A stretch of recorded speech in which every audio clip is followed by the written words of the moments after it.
हमारे पास में क्या है, अगर 5000 इंटरेस्ट है तो उसके बाद हमें क्या है, सिंपल इंटरेस्ट देखना है और कंपाउंड इंटरेस्ट के बारे में बात कर रहे थे, है ना। तो हमने सिंपल इंटरेस्ट की बात कर ली थी कि 5000 रुपीज जो है अगर हमने लिए हैं तो हमें जो अमाउंट पे करनी पड़ेगी 5000 के ऊपर, मीन ओनली प्रिंसिपल अमाउंट, यानी कि अगर हमारे प्रिंसिपल है इसके ऊपर ही हमने क्या अमाउंट पे करनी है, इंटरेस्ट पे करना है, that is called simple interest.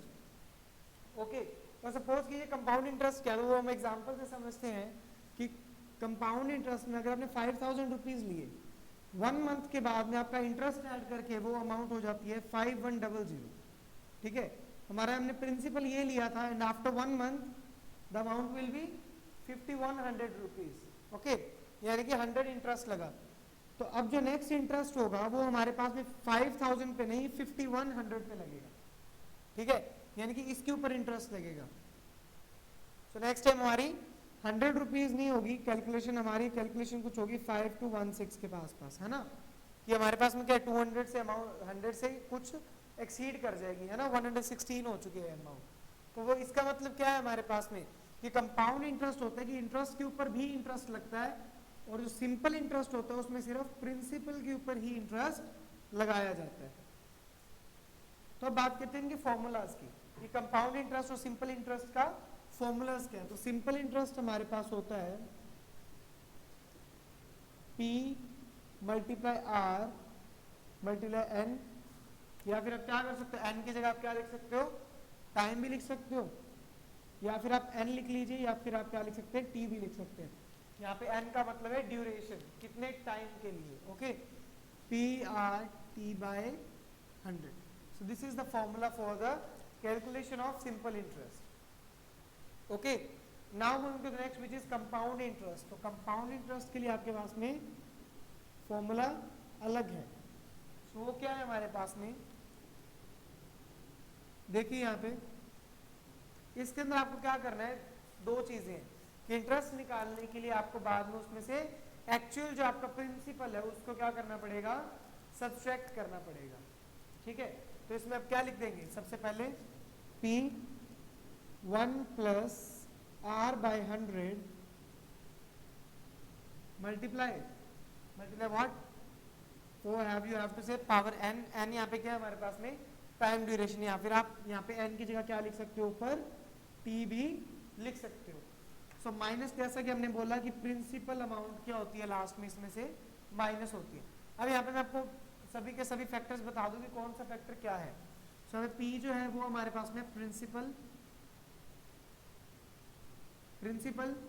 R है हमारे पास में रेट, और यहाँ पे N है या फिर T है हमारे पास में टाइम, ठीक है।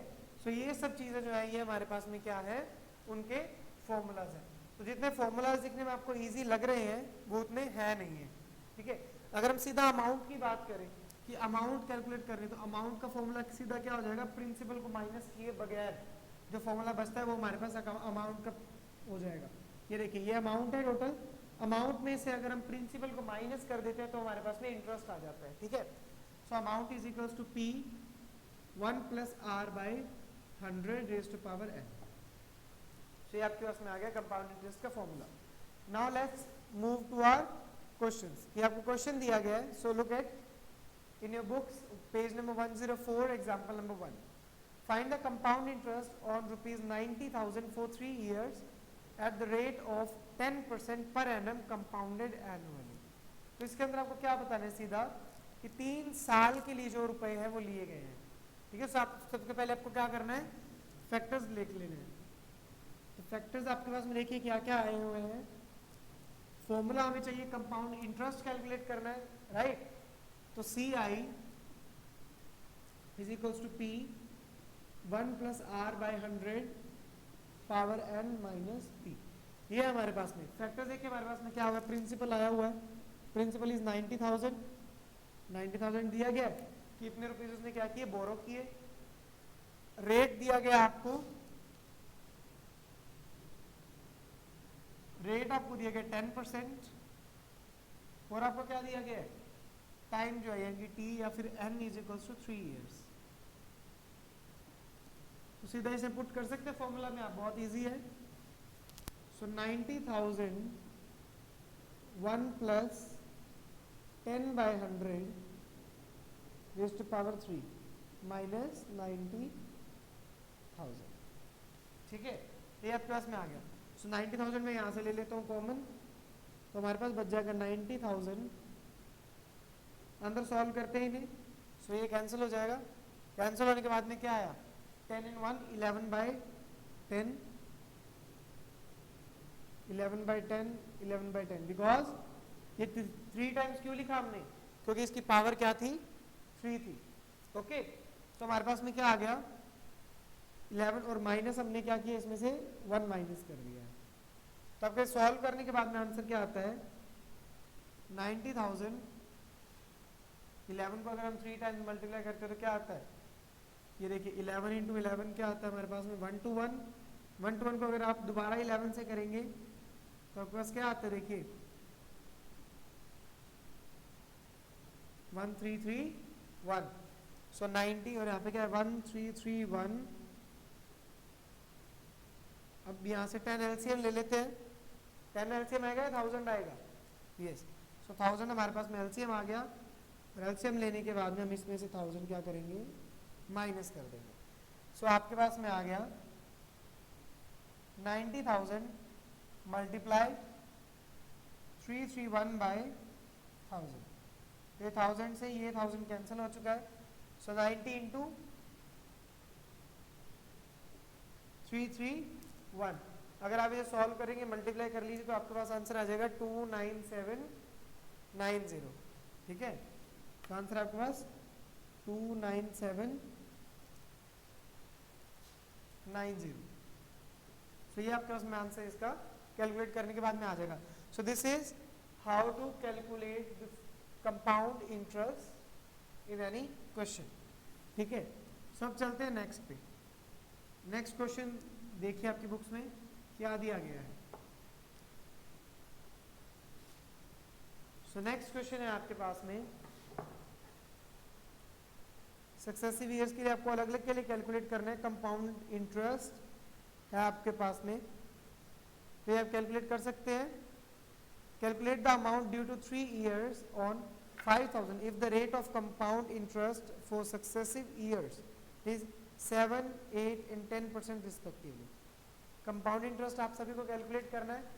यहाँ पे आपको अमाउंट कैलकुलेट करनी है। तो अमाउंट का फॉर्मूला हमारे पास था A is equals to P, तो बाहर मल्टीप्लाई में था 1 plus R by 100 raised to power n minus P। तो ये फॉर्मूला था। P आपको दिया गया है, क्या दिया गया है 5000।